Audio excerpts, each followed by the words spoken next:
Менә укытучы бүген балалар өчен авторитетме ул? Элек бит инде барыбер укытучыга ничектер өскә караган кебек һәм башка дөнья кешесенә караган кебек карыйлар иде. Бүген менә бу киртәләр бетмәдеме?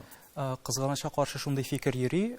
Хәзер җәмгыятьтә укытучының авторитеты түбән дип, ләкин мин бу фикер белән тулысынча килешә алмыйм, чөнки монда бу проблемага ике яктан карарга кирәк. Әлбәттә, әгәр дә әти-әниләр баланы үстергәндә әйтмиләр укытучының тәҗрибәсен аңлатмыйлар икән, балада хөрмәт булмаячак.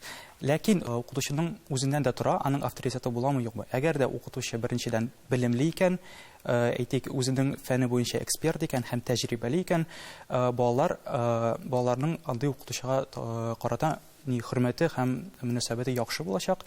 Икенчедән инде менә бер педагог искә төшә, Макаренко, Совет чорыннан бер педагог, ул бит инде урам балаларын түрмәдә утырган балаларын ничектер тәрбияләгән, ул балалар өчен кем авторитет була ала инде. Ләкин ул ничектер аларның йөрәкләрен яулап алды.